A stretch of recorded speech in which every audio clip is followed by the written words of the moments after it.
Welcome everyone to Higher Moment Mastermind. I'm Sheila Litzar. We have a small crowd today and happy to address questions. Mary, you are going to have a kind of a hot seat here. So if you've got questions, we'll probably end up, probably wrapping up early today. But if you have any questions you'd like us to address, happy to address them, and we'll see who else joins us. Mary, you're on mute. I really actually don't have. Really? Wow. Okay, this is gonna be a short call. How about Scott? I know Scott's typically quiet, so I'm not sure if he has anything to say. Scott, do you have any questions today? We are a pretty small crowd. No questions. Just here listening in. All right, all good.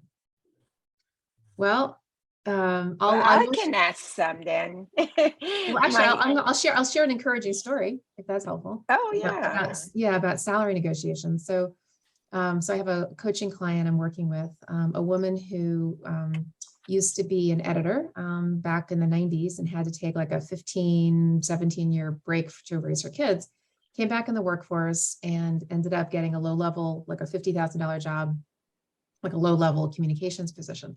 She stayed for a few years, pretty bored in it, comes to me and was very, very discouraged. She's thinking, oh my gosh, no one's ever going to hire me for a higher level job because my real work experience was so many years ago. She was crying. I mean, it was a whole thing.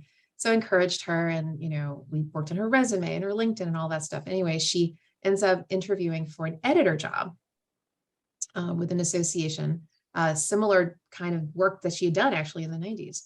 And we talked about salary negotiations, and I said to her, because they hadn't talked about salary with her. I said, whatever they come in, I said, you try to go for $10,000 more. And so you just try, right? You never know. So they come in with an offer of 75, which of course is a lot more than what she's making now anyway. They come in with 75, and I told her, like, try for 10K more, and she pushed it. And then they came back with 82. So she got 7,000 more than what the original offer was, just because she pushed the number higher. So always try to go higher in your salary negotiation. So that's my tip for the day. Always push one time, right? And they'll usually come up a little bit. Yeah. She felt very good about that. So that was very good. Yeah. So I'm just struggling with LinkedIn. Mm-hmm. And I'm wondering now, I redid my LinkedIn, and I'm wondering, when I connect, I think you mentioned you should have quite a few connections, right?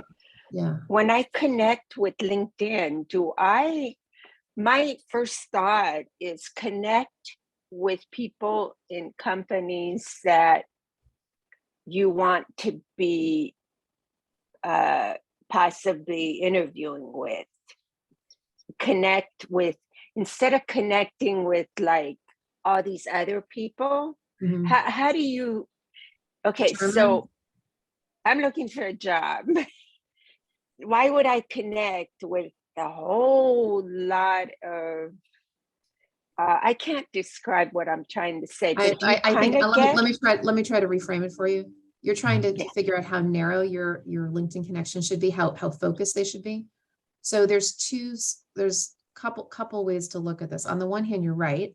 You want as many people as possible who do work that's related to what you do, and who work for industry sectors, companies that are related to what you do. So on the one hand, you're right.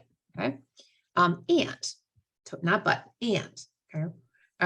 You never know who knows who. There could be a lot of people in your network, even personal contacts, who know people who you need to know.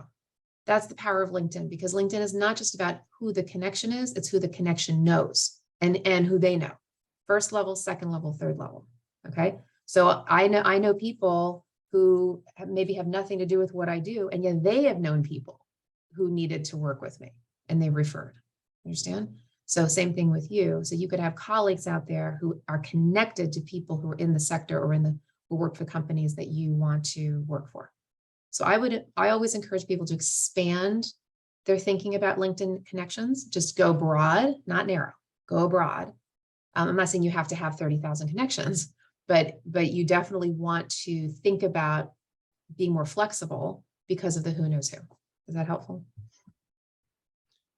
Okay, good. Yeah. Hi, we are a small, Also, sorry. Thank Vern. you. Mary, also, I mean, if there's people that you've worked with, people that you know, people who know you, you really ought to be connected with them. Because if these are people that know you, they know the type of work you're looking for. And to Shira's point, while they may not work in the same industry or same sector, they know you as a person, and they might see something and then let you know through LinkedIn, hey, I saw this job opening and this looks like one that's right for you. So again, to Shira's point, a broader network is what you want to do on LinkedIn. And the other thing, and I do this all the time, I mean, people reach out to me and they want to connect with me, and I always, message them first and ask them, why do you want to connect with me? Right.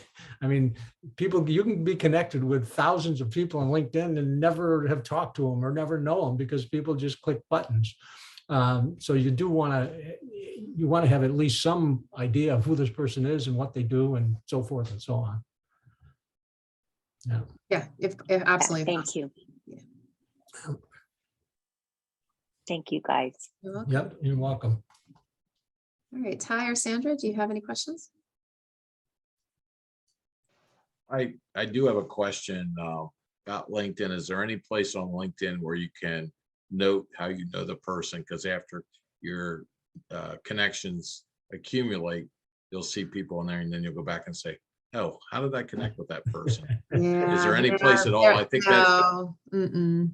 I think that So that's the only way that would happen is if in their original note, if they send a note to you, they yes. might say, hey, we met through or whatever, in which case that would show up in your messaging box. So if you open up that person's contact and hit message, in the messaging thread, their original note to you will be there where they'll say, hey, we met at the CNM or whatever, but not everybody does that.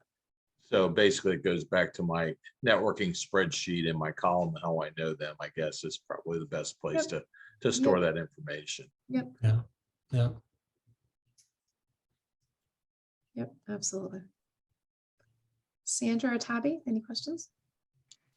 I had one, Shira. Good morning, everybody.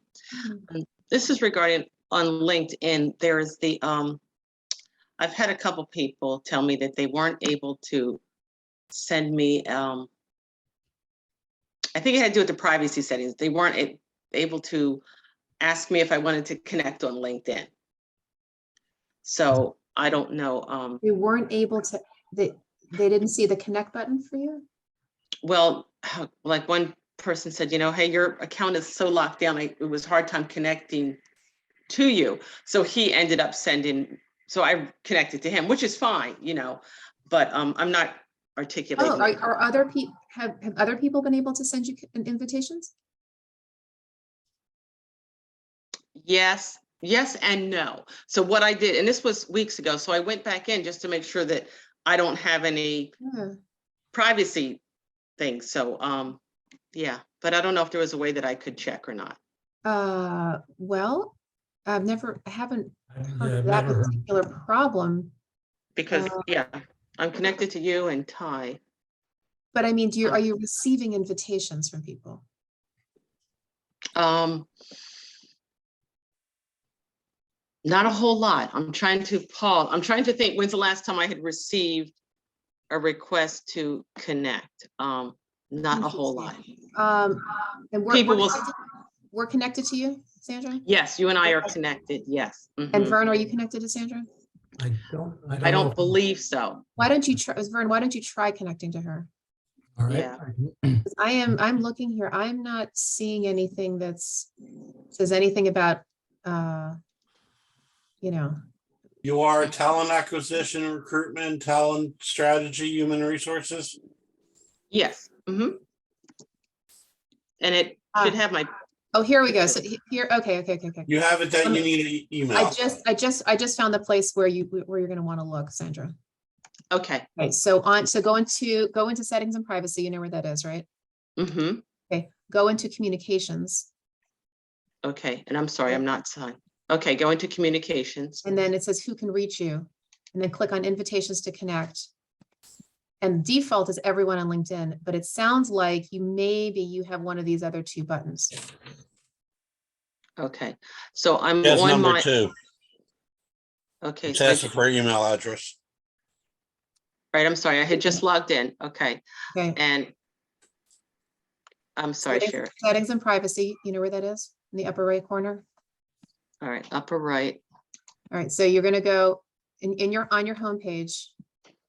You're gonna go to your little picture where it says me. Yeah, I've got my picture up. Me. Do you see in the upper right hand corner? Where it says the me button? Oh, okay, yes, I see it now. So sorry. Me Okay, button, and then go to settings and privacy, okay, and then go to data privacy. On the all left right. hand side. And then go down to, oops. Sorry, I meant communications. Apologies. All right, go back to communication. And then go Okay. to who can reach you. Correct, okay. And then invitations to connect, choose who can connect with you. And then which box is checked? Oh, I have the second one. Mm-hmm. Yeah, so I'm trying to connect now, Sandra. And Okay, so I hit the connect button and it says to verify this member Right. knows you, please enter That's their right. You need their email email to address. connect. So if I don't ahead have your and click- email, I can't connect with you. So Sandra, right now, go ahead and click the one that says everyone on LinkedIn, the first button. okay. Got it. All right, so I just did that. Okay, Right, and so that should work, and so anybody tries to connect with you should not get that, email box thing. okay, because I had people say, I needed your email. So, Email address, that's fine. Mhm. I sent them that, but I thought that it was okay because under my contact information, the email was there, but that's not the way it normally works. You want to just do the everyone normal. Yeah, that the people Okay. use that second button if they're really trying to be very private and only connect with people that know them well and have their Okay. email. You want to be Gotcha. more expansive. All right. Sandra, I'm not sure how LinkedIn will process that change because I tried to connect again and I'm still getting the same message, but it may take LinkedIn, I don't know, Couple hours. 24 hours or something to. I'm here. Now, one thing I've Okay. heard from some people, they do Thank the you. email just to make sure that just everybody under the world, robots, etc., don't connect, but they have the email somewhere in the profile or something. They just Right. want them to do a little bit of work so that Mhm. it shows an effort. And Okay. you say you have it under your contact information or whatever. but Right, I that's did. not yeah. visible to non-members, so it still doesn't help them. Right. Right. And I think That just what, went into your contact information. It's not there. really? Okay, because I put it there, but anyway, I'll have to Yeah, check. Probably only to Sandra, just so members. you know, when you put it in your contact information, the only people who can see it are people who are first levels. Oh. Unless Okay. you want it, and I have seen people do, in fact, I've done this for my clients sometimes. If you really want to be more open, you can actually put your email address in your about section. In the about, that little narrative, you can put it there if you're really trying to get people to connect with you, or reach out, or just literally just email you, just literally reach out to you. You can do that if you want. Okay, all right. Sandra, I'll connect. I'll try to connect again tomorrow. So Oh. if you receive that connect, then you'll know it's working the way it should. Thank you. Thank you very Okay. much. You're Right. welcome. And I realized what had happened was when I was, working and recruiting, sometimes I'd have 25 jobs and you would get all these people. So Right, that's right. why I did that, but I forgot to Yeah. go back and undo that. Yep. All right, thank you.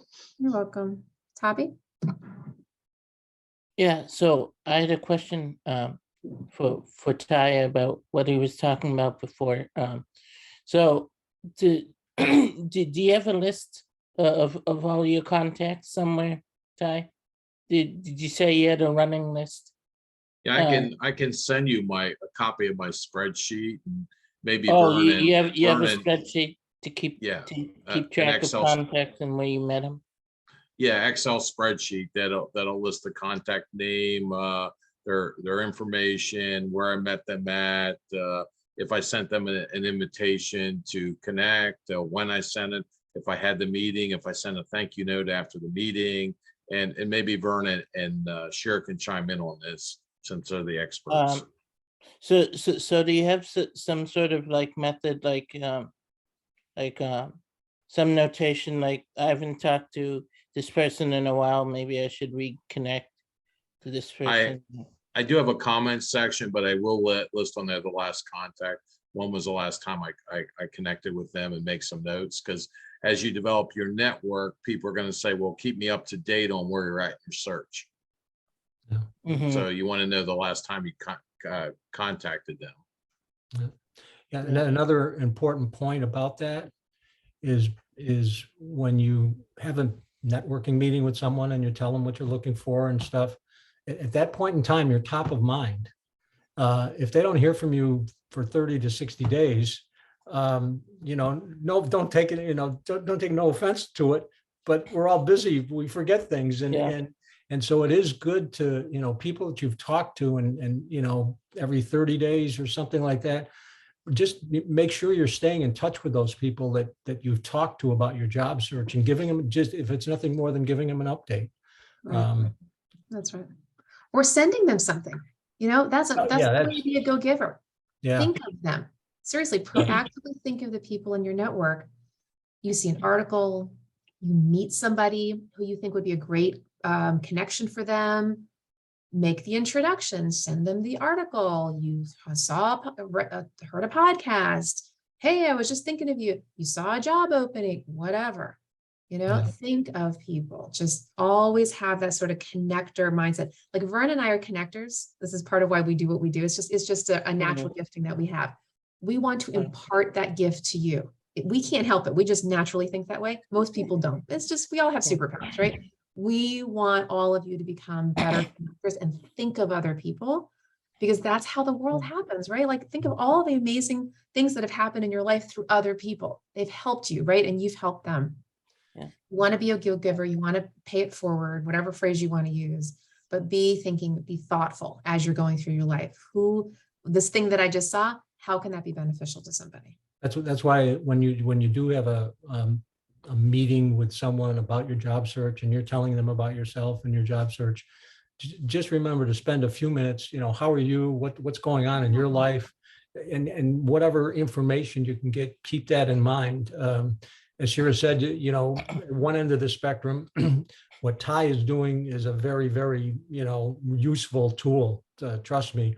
But not everybody's Ty, right? Not everybody's going to, do exactly all of that detailed work. You've got to have some way or some system, and again, just to be thinking of people that are in your network, and give back to them in whatever simple way that you can, whether it's simply as sending an article, or I know you talked about Chinese food, and it's your the greatest thing in your life is Chinese food, and I just found this great Chinese restaurant. It doesn't matter. It can be it can be the smallest thing. Makes people feel good, that you're thinking about them. Yeah, and that's a way for them to, oh yeah, I had that meeting with Ty or Tabby, and I remember talking to them about their job search. That refreshes their memory. That's right.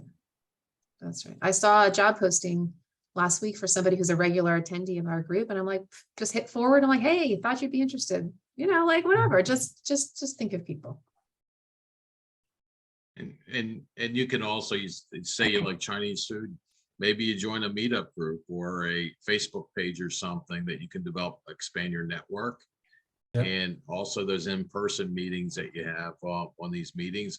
I usually send these people invitations if I'm on a meeting with them, connect with them and say, hey, I was on this meeting with you.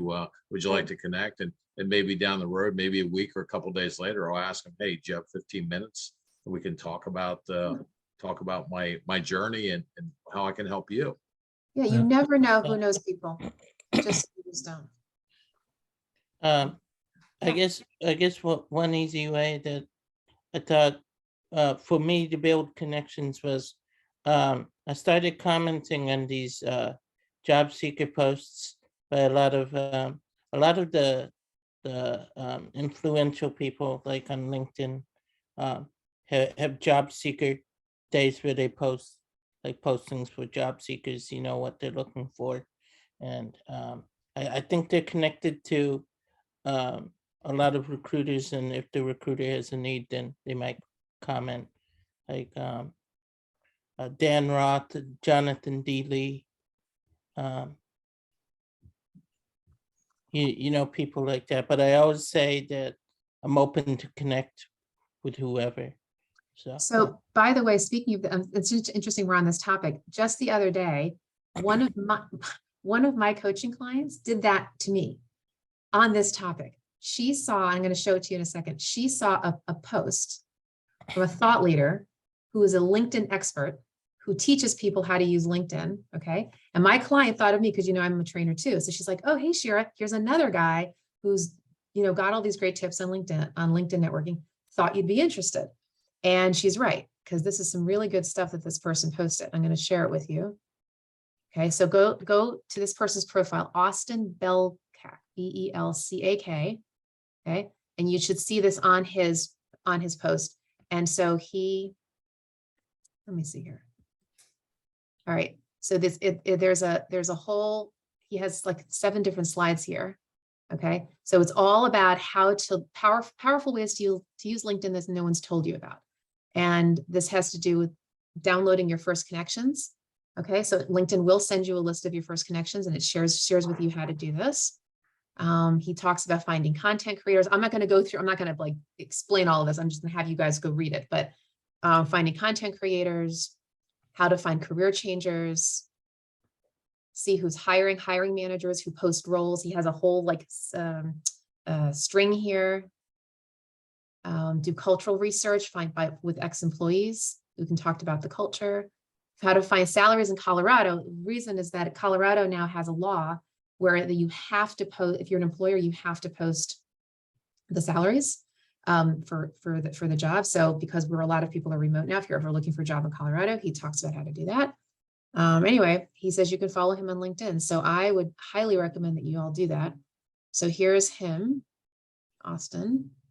And yeah, here we go. Here's that post right here. So if you go down to his activity section, right there, 7 powerful ways to use LinkedIn that no one's told you about. And it looks like he's a thought leader. So I'd recommend following him and, see what, read what he's up to. He teaches people how to land amazing jobs without applying online. Cultivatedculture.com. He's a coach too. So there you go. There's a resource for you. See, it's just networking in action. Okay. Thank you. That's very helpful. Thank you, Shira. Sure. So Mary, do you have another question? I do, and it's regarding security. Okay, so a lot of Indeed and LinkedIn, mostly Indeed jobs, will ask you for personal things. And I just feel very uncomfortable when they ask you. Wait, what do you mean by personal? Okay, so like they'll ask you for your driver's license. Wait. Time out.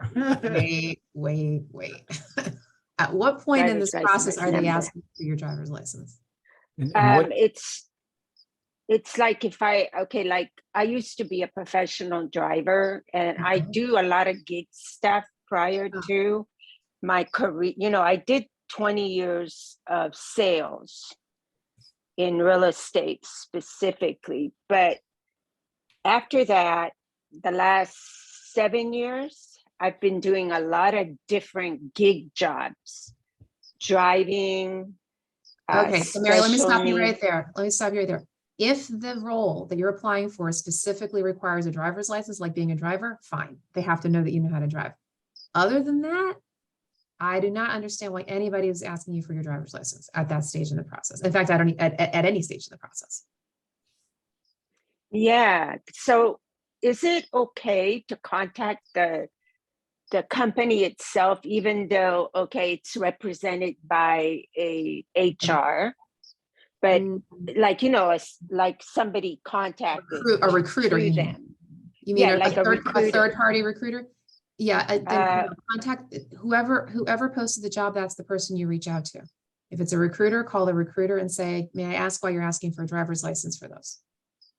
Doesn't seem to Yeah, me. because there's a lot of jobs that I would like to apply to, but they, when I get to the personal section, I don't feel comfortable giving people Are they my asking you to upload your driver's license, or are they just saying you need to have a driver's license in order to be the qualified? number, Oh, no. Yeah. like the number of my driver's No, license. no. Yeah. Most of them, the last 4 digits of my social security, which is, okay, last 4 digits, they can't do That's a whole fine. lot. Mm. Routing number and bank account and No, bank. Mary, no. No. Oh, no, you do not give out any of that personal information. Please don't. Please. And this is on a site for a job? Yeah, all the No. jobs that I look No. for that have on Indeed. What? Mary, I don't know what So jobs I you- contact. So what would I do now? I usually I get to that lately since I've been on this platform and I learned about, not giving the information out. Because I think I've discussed this before. So I learned about that. And so now when I get to that, like I'll sit there and I'll waste all this time filling out the application. No. And then I get to that point, I say, oh, forget it. No. And I'm wasting so much time. Well, maybe scroll ahead if you can scroll ahead to the end and see all the information that they're going to be asking of you. You should only be asked in an application. You should be only asked to give professional information, titles, companies, dates, job descriptions. Sometimes they ask about salary history. They're not really supposed to do that anymore, but if it's professional, fine. References sometimes, but anything that has to do with your personal information, bank accounts, age. How about fingerprints? No. No. Interesting. No, Mary, no. The only time that anybody could be asking you for something like that is maybe during the end of the process, if they're doing a background check, maybe, but even then. Yeah, background check. I still feel like, okay, Shira, I still feel like that all this stuff should be done, in person and at the site, not online. No, don't give it online. Nope. So then so then stop that. And if I'm interested in the position, still contact the company. Contact whoever's posting the job. That's If it's the recruiter, the job. Contact whoever's posting the job. Okay. No. Yeah, because this for me comes up all the time. No, then it might be a scam. I don't know, but don't. Yeah. That's what I was just going to say. Everything that you're sharing with us is rife for somebody stealing your identity. That's right. Getting into your bank account and preying on job seekers, making it seem like it's a legitimate job, and then credit card information and using your credit card and all without you knowing it. So. Well, I got a job to do today. Yeah, please don't. Yeah, this is not cool. No. Yeah, thank you. Thank you. Tavi? Yeah, so I was wondering, Shara, are you connected to Brenda Mueller? Yes, I am. Because if you weren't, I'd recommend that connection because she's another LinkedIn coach. So yeah, I know her name. I think we're connected. I can look.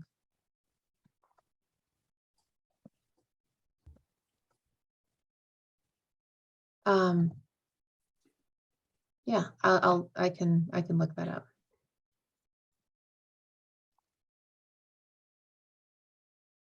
Any other questions? Sil, any questions from you?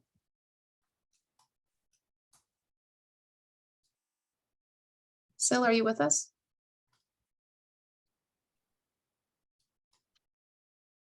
Maybe not. All right. We can end early if you want.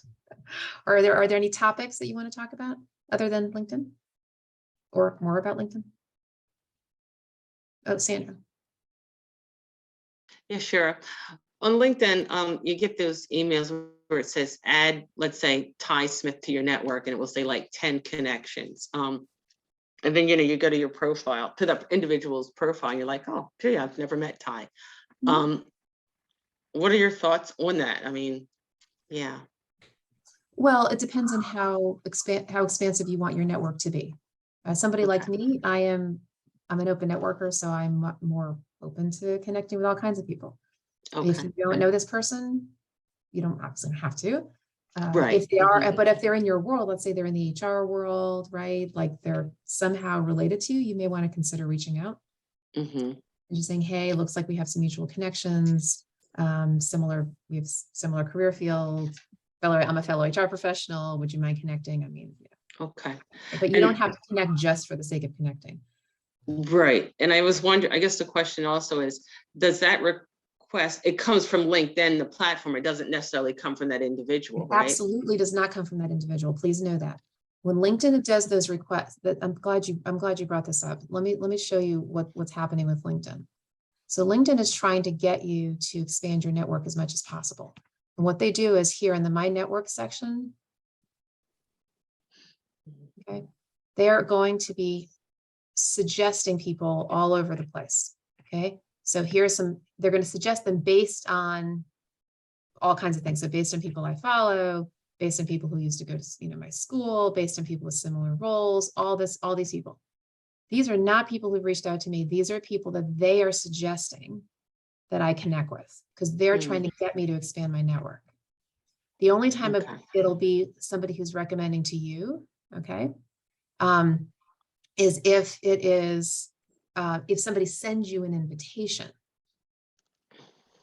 Okay, if they send you an invitation, which means that it's going to show up here.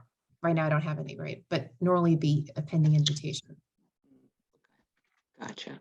That means that they've actually asked to connect with you. I see. All right. Thank you. And usually when I'm getting connections or requests for connections from people all over the world, all over the place, who I have no idea who they are. I usually look at their profile and I sit there and say, I'm wondering why this person wants to connect with me, because there's almost nothing in common and that type of thing. And typically in those cases, I just ignore it. Or I'll send them a message before I connect with them, and I'm saying, love to learn more about you, and is there a reason for us to connect and help each other or something like that. A lot of times when I send those messages, I get no response. I see.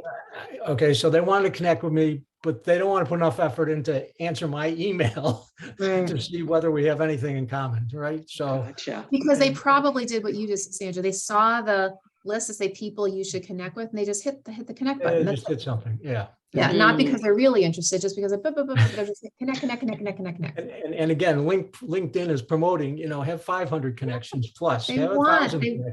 And I want you to have a lot of connections, but you don't have to just connect gratuitously with everybody. You can sift and sort a little bit. Okay. Right. Okay. Thank you for that info. Thanks.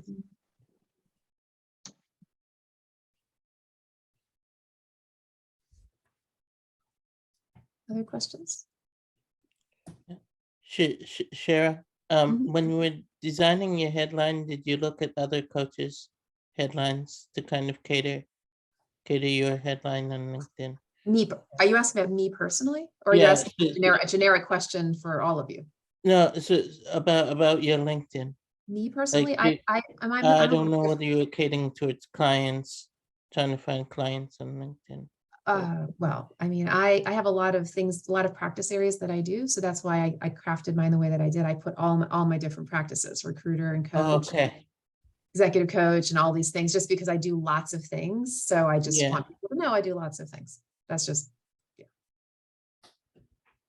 But if somebody were more specialized, then they would just put coach, career coach or whatever it is. And but I have lots of different things. And by the way, LinkedIn now gives you 220 characters to actually have a headline. You have a lot of space now to write. You don't have to use all of it, right? But you have a lot of room in your headline to write what you need to write. So feel free. Just put your key terms and how you help people. You can really use that headline well. I changed my cover letter and I just want to get some thoughts. I shortened it and I did an attachment. I said before how I put the box on your qualifications or my qualifications, your requirements. I made that a separate document. Good or bad idea? Any thoughts about that? It's a matrix. One side has. You made it a separate document? Yeah, I made it a separate document, but in my cover letter, I explain more about my passion and why I want to work for the organization. And then I made it a separate document. I'm attaching that. No, Any you thoughts want about that? you want to keep it in the cover letter. Okay. Yeah, in fact, you had shared with me that cover letter. In fact, I have shared it with other people. I've redacted it and shared it. Okay. I like it. Okay. Yeah, no, absolutely keep it all in the cover letter. You have your interests, why you're interested in the role at the top, and then below the table, your requirements, my qualifications. I was Don't trying to make get it it, separate. trying to get my cover letter down to one page with the matrix. Sometimes it spills Okay, over in the it's a second page and a half is fine. It's fine. Okay. Okay. There's no reason to keep it to one page. Okay. The fewer documents you give, the better, because you don't want them clicking around too much. Yeah.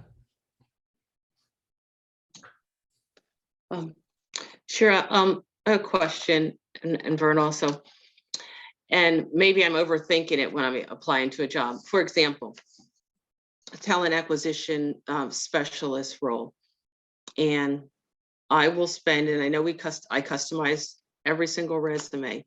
So what I will do is in the middle, there's like the 9 key competencies. So I'll look at the job description and put those in there if I've done them, of course. And then throughout the resume, of course, I will pull in examples that speak to what they want done. Right. But I find myself I will spend like 2 hours just on the resume. And then with the cover letter, that's a little shorter, maybe 45 minutes. And so anyway, it happened one day, and by the time I got done, the job was closed. So I said, maybe you're overdoing this. Well, yeah, I mean, it's hard to say what's the too much and not enough kind of thing.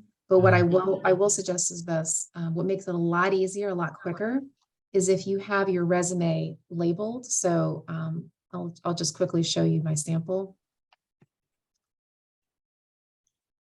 So this is how I write resumes. And this is the kind of you don't have to do exactly in this format, but I wanted to just show you the concept here. Do you label your accomplishment stories like this? Oh, no, I don't. Okay, that's what's going to make it a whole lot easier. Because then all you have to do is just relabel typically all you have to do is relabel the story, because your story is probably going to have a whole lot of competencies baked into it. So if you just relabel the story, boom, boom, boom, boom, and then relabel it. And I don't know what your top looks like, but you want to have kind of some sort of heading and competencies, and maybe there's, I don't know what you do up there, but you want to customize this area, and then all you really need to do is just customize these. Okay. Okay. All right. This is on your website. You might have to add another bullet or something, but you shouldn't have to spend hours on this. It should just be a cut, paste, tweak, tweak, tweak. And then save it, and then save it as the new the new resume. And you can put the name of that company in there. By the way, if you want to say, resume Sandra George Acme, please, that's fine. They're happy that you customized it. Okay, and this is on your website, right? No, it's not. No, this is okay. This is actually the resumes that I do for people. I see. All right, I'll look at how. I'll revisit my resume then. Yeah. Okay. Sure. All right. Any other questions?